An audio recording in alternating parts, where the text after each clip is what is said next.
பணிவான மாலை வணக்கம். இந்த புத்தக திருவிழா தொடங்கியதிலிருந்து நாள்தோறும் ஒருவராக இல்லை, அவருடைய துணைவியாரோடு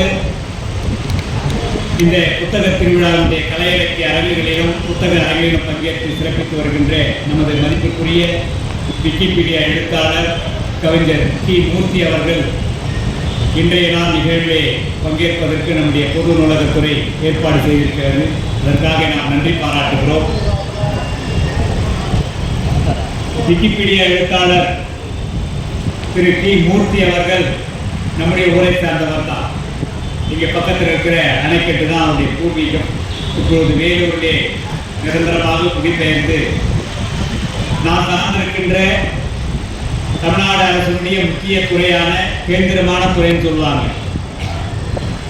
கருவூல கணக்குத்துறை, நிதித்துறையின் கீழே வருகின்ற கருவூல கணக்குத்துறையில் கூடுதல் கருவூல அலுவலராக பணியாற்றி திருவாரூர் மாவட்டத்திலே கடந்த ஆண்டு பணி நிறைவு பெற்றிருக்கின்றார். 30 ஆண்டு காலம் அவர் கருவூல கணக்குத்துறையிலே பணியாற்றிருக்கின்றார் என்பது சிறப்பு. அவர்களுக்காக நாம் கரவொலி எழுப்பி பாராட்டு தெரிவிக்கின்றோம்.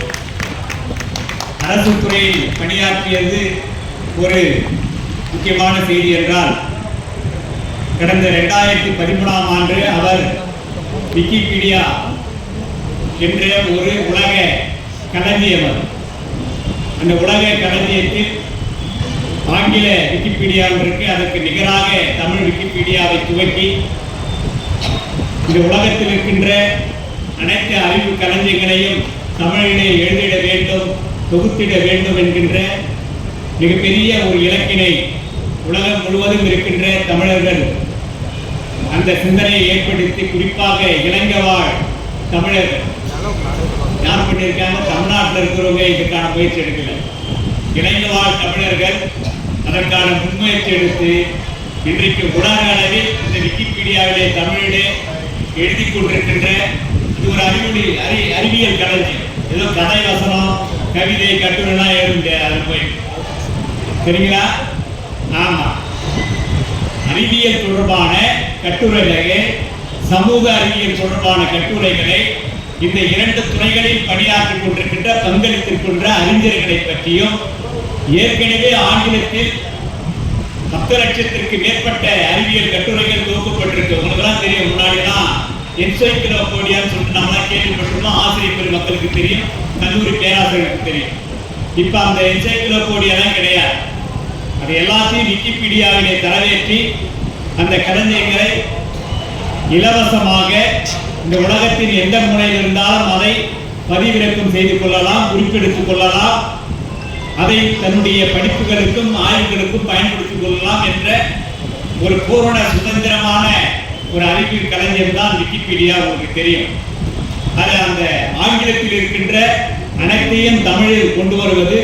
இரண்டாவது, இப்பொழுது தற்காலத்தில் நிகழ்ந்து கொண்டிருக்கின்ற தமிழகத்தில் இந்த உலகத்தில் இருக்கின்ற அனைத்து தமிழர்களுடைய அறிவியல் கட்டுரைகளையும் கண்டுபிடிப்புகளையும் அவருடைய ஆய்வுகளையும் விஞ்ஞானிகள் பற்றிய குறிப்புகளையும் திரைப்படங்கள் குறித்த குறிப்புகளையும் தொழில்நுட்பங்கள் குறித்த குறிப்புகளையும் மருத்துவத்துறை, குறிப்பாக நாள்தோறும் வளர்ந்து கொண்டிருக்கின்ற மருத்துவத்துறை, இன்னைக்கு 2 துறை தான் நாள்தோறும் இல்லை, ஒவ்வொரு நிமிடமும் வளர்ந்து கொண்டிருக்கின்ற அறிவியல் தொழில்நுட்பத்தில் 2 துறை.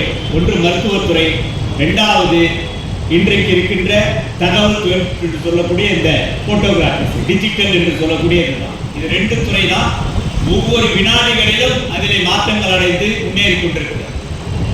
அத்தகைய ஒரு அறிவு பெட்டகத்தை இந்த சமூகத்திற்கு படைக்க இருக்கின்ற பேராவளி அரசு பணியிலே இருந்தாலும் அரசு பணியை முழுமையாக செய்து கொண்டு, கருவூல கணக்குத்துறையில் இருக்கலாம் சாதாரணமாக இருக்க முடியாது. நீங்க அந்த வேலையை செய்தாலுடைய அதெல்லாம் தினசரி முடித்து அடுத்த நாள் துவங்க வேண்டிய பணி. மற்ற துறைகள்லாம் இன்னைக்கு மூடி வச்சுட்டு நாளைக்கு பார்த்துக்கலாம். எப்படி பேங்க்ல கணக்கு தொடங்கி அன்றைக்கு மாலைக்கு முடிக்கிறாங்களோ அதே போல கருவூல கணக்குத்துறை டைம் பவுண்ட் ஒர்க்னு சொல்லுவாங்க. நேர அளவை அதை கட்டுப்பாடு உடைய ஒரு பணி. தினசரி அரசுடைய வருவாய் மற்றும் செலவினங்கள் அரசுக்கு போய்கொண்டே இருக்கணும். அப்பதான் அந்த நிதியை கையடக்கம் கொண்டு அடுத்து வருகின்ற மக்கள் நல திட்டங்கள் நடைமுறைப்படுத்துவதற்கு ஏதாகும் சொல்லிட்டு தான் கருவூல கணக்குத்துறை இன்னைக்கு முழுவதுமாக இன்னைக்கு கணினிமயமாக்கப்பட்டு ஆன்லைன் டிரான்சாக்ஷன் சொல்லக்கூடிய இன்றைக்கு மின்னணு பரிமாற்றம் நடைபெற்றுக் கொண்டிருக்கு. இப்போ அப்பேற்பட்ட துறையிலே பணியாற்றிய என்னுடைய அருமை தோழர் திரு பி மூர்த்தி அவர்கள் 2013 தான் அந்த விக்கிபீடியாவில் இணைகிறார். ஞாபகம் வச்சு அதுக்கு முன்னாடிலாம் எழுதலையா? அதுக்கு முன்னாடிலாம் காதல் கவிதை எழுதி டீச்சரை கைப்பிடிச்சாரு. கைப்பிடிச்சனா கல்யாணம் பண்ணிக்கிறான்னு சொல்றேன், தப்பா நினைக்கூடாது. அவங்களும் கவிதை எழுதுவாங்க, அவங்களும் விக்கிபீடியாவிலே எழுத்தார். வெளிநாடு அயல்நாடுலாம் சுற்றி இருக்காங்க, விக்கிபீடியாவுடைய பயிற்சி மொழிக்கு போயிருக்காங்க, பங்களித்திருக்காங்க, அவங்க பயிற்சி கொடுத்துருக்காங்க. தமிழ்நாடு முற்போக்கு எழுத்தாளர் கலைஞர் சங்கத்தினுடைய ஒரு எழுத்தாளர், தமிழ்நாடு அறிவியல் இயக்கத்தினுடைய முக்கிய செயல்பாட்டாளர், வேலூர் வாசிப்பு இயக்கத்தினுடைய முக்கிய செயல்பாட்டர். இன்றைக்கு வேலூர் மாவட்டத்தில் அல்லது தமிழகத்தில் என்னவெல்லாம் சமூக அமைப்புகள், சமூக முன்னேற்றத்துக்கான அமைப்புகள் இருக்கோ அத்தனை அமைப்புகளிலும் என்னோடு இணைந்து அவர் அரசு துறையிலே பணியாற்றியது 30 ஆண்டுகள். குறிப்பாக அறிவொளி இயக்கத்தில் அறிவொளியை நடத்துகின்ற போது அவரை போன்ற பல தன்னார்வலர்கள் அந்த அறிவொளி இயக்கத்தை தன் தொண்டராக இருந்து பணியாற்றியவர்கள். திருவண்ணாமலை மாவட்டத்திலே பணியை தொடர்ந்து, வேலூர் மாவட்டத்தை தொடர்ந்து கடைசியாக திருவாரூர் மாவட்டத்திலே தன்னுடைய பணியை நிறைவு செய்தார். அப்பேற்பட்டவர் 2013, இன்னைக்கு 2025, ஒரு வருஷத்துக்கு 365 நாள். ஆமாம் தானே டீச்சர்? கரெக்டாக தான் சொல்கிறேன். இப்போ பார்த்தோம்னா அதில் ஒரு 7 வருஷம், இது 12 வருஷம். 12 3 என்ன? 36. 16 இப்படி பார்த்தோம்னா ஒரு 5000 நாட்கள். சரியான கணக்கு போட்டுங்க, அதுக்கெல்லாம் போகணும். 5000 நாட்கள்ல அரசு பணியை செய்து கொண்டு ஒரு எழுத்தாளர் எத்தனை கட்டுரை எழுத முடியும், தொகுக்க முடியும் அப்படின்னு சொல்லிட்டு பார்த்தீங்கன்னு சொன்னா, ஒரு நாளைக்கு ஒரு கட்டுரை எழுதி தொகுத்தாலே பெரிய வேலை. ஆனால் நீங்களாம் ஆச்சரியப்படுவீங்க. தோழர் பி மூர்த்தி அவர்கள் எத்தனை நாள் எக்ஸாக்டா இன்னைக்கு வரைக்கும்? ஆமாம், இன்றைய தேதியில் 11,000 அறிவியல் கட்டுரைகளை எழுதி தொகுத்திருக்கின்றார். அறிவியல் கட்டுரைகள், கவிதை கட்டுரைலாம் கிடையாது, ஞாபகத்தில். அப்போ சராசரியாக இன்றைக்கு இந்த 6000 நாட்களில் ஒரு நாளைக்கு 2 கட்டுரைகள் வீதம், இன்னைக்கு 11,000 கட்டுரைகளை எழுதி, இதெல்லாம் ஒரு எழுதிட்டாருன்னா உடனே விக்கிபீடியாவில் ஓப்பன் ஆகாது, பிரசுரிக்க மாட்டாங்க. அதற்கு மேல 3 அமைப்புகள் இருக்காங்க. 3 அமைப்புகளும் அறிவியல் ரீதியாக சரிபார்த்து தமிழாக்கம் சரியாக இருக்கிறதா, அறிவியல் கருத்து சரியா இருக்குதா, ஃபேக்ட் செக்னு சொல்லுவாங்க, உண்மைத்தன்மை இருக்கிறதா, எங்கேயாச்சும் இதை மொழிபெயர்ப்பு சரியா இருக்குதா, அதற்கான ஆதாரங்கள் குறியிட வேண்டும். ஆதாரங்கள் குறியிட வேண்டும். ஆதாரங்கள் என்னன்னு சொன்னா, எவிடன்ஸ் இல்லைன்னு சொன்னா வெளியே தள்ளிடுவாங்க. இப்படி இதற்கெல்லாம் பரிசோதனைக்குட்பட்டு தான் அவர் இன்றைக்கு 11,000 கட்டுரைகளை இருக்கிறார். விக்கிபீடியாவிலே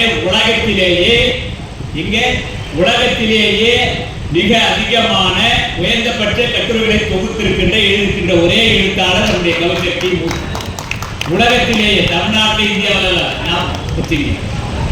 இன்றைக்கு ஆங்கிலத்தில் 10 லட்சம்னா தமிழ் இது வரைக்கும் 1.5 லட்சம் தான் இருக்கும் அறிவியல் கட்டுரைகள். விக்கிபீடியா, தமிழ் விக்கிபீடியா, ஒரு மொழிக்கு விக்கிபீடியா ஆரம்பிச்சிருக்காங்க. ஆங்கிலத்தில் ஜெனரலா பொதுவாக ஆங்கிலத்தில் இருக்காலும் தமிழுக்கு ஒரு விக்கிபீடியா இருக்கு, ஹிந்திக்கு இருக்கிறது, மலையாளத்துக்கு இருக்கிறது. இப்படி பல்வேறு மொழிகளுக்கான விக்கிபீடியா துவக்கப்பட்டிருக்கு. ஆங்கிலத்துக்கு அடுத்தபடியாக அரபு தான் இருக்கு, 2வது இடத்துல உலக அளவில். இந்தியாவில் இருக்கின்ற விக்கிபீடியாவில் அதிகமான அறிவியல் கட்டுரைகள் இருந்து முதல்ல ஆங்கிலத்துக்கு அடுத்தபடியாக ஹிந்தி இருந்தது. அந்த இந்தியை இப்ப பின்னாடி தள்ளிட்டோம். இந்தியை பின்னாடி தள்ளிட்டு இந்தியாவில் ஆங்கிலத்துக்கு அடுத்தபடியாக இந்திய மொழிகளில் முதலில் இருப்பது தமிழ்தான் என்பதை நாம் பெருமையோடு இங்கே பகிர்ந்து கொள்ளலாம். அப்படிப்பட்ட முயற்சிகளிலே நீங்க பாருங்க, 1.5 லட்சம் கட்டுரைகளை, 10,000 கட்டுரைகளை நம்ம வேலூர்ல இருக்கிற ஒரு கிராமத்தில் பிறந்த ஒரு அரசு பணியாளர், சாதாரண கிராமத்தில் பிறந்த ஒரு எழுத்தாளரால் இன்றைக்கு படைக்க முடிந்திருக்கு, சாதிக்க முடிந்திருக்கிறதா. இன்றைக்கு நம்முடைய தமிழகத்தில் ஏறக்குறைய 6 லட்சம் ஆசிரியர்கள் பிறகு 7 லட்சம் அரசு ஊழியர்கள் இருக்கார், 13 லட்சம் அரசு ஊழியர் ஆசிரியர்கள் இன்றைக்கு நாம் பணியிலே இருக்கின்றோம். பென்ஷனர் ஒரு 7 லட்சம் பேர் இருக்காங்க. 20 லட்சம் பேர் இன்னைக்கு அரசு ஊழியர், ஆசிரியர்கள், ஓய்வூதியர் சொல்ல எல்லாம் படித்த மெத்த மக்கள். அவர்களெல்லாம் பங்களித்தால் இந்த தமிழனுடைய இந்த மாற்றம் என்பது ஆங்கிலத்திற்கு இணையாக போகும் என்கிறதா. அதற்காக விக்கிபீடியாவில் 2 விருது கொடுத்திருக்கார். பல்வேறு அயல்நாடுகளுக்கு சென்றிருக்கிறார். அதையெல்லாம் அவர் பேசும்போது எல்லாம் குறிப்பிடாரே தெரியல, என்ன தலைப்புல பேச போறாரு அப்படிங்கிறது கூட அறிவிக்கப்படலை. ஒரு 5:30 மணிக்கு ஐயா நூலகர் சொன்னாரு, இன்னைக்கு அனுமதி கொடுத்துருக்குறாங்க மாவட்ட ஆட்சியர், அந்த அடிப்படையில இன்னைக்கு நிகழ்ச்சி இருக்கு சார், வந்துருங்க அப்படின்னு சொல்லிட்டு சொல்லியிருக்கிறார்.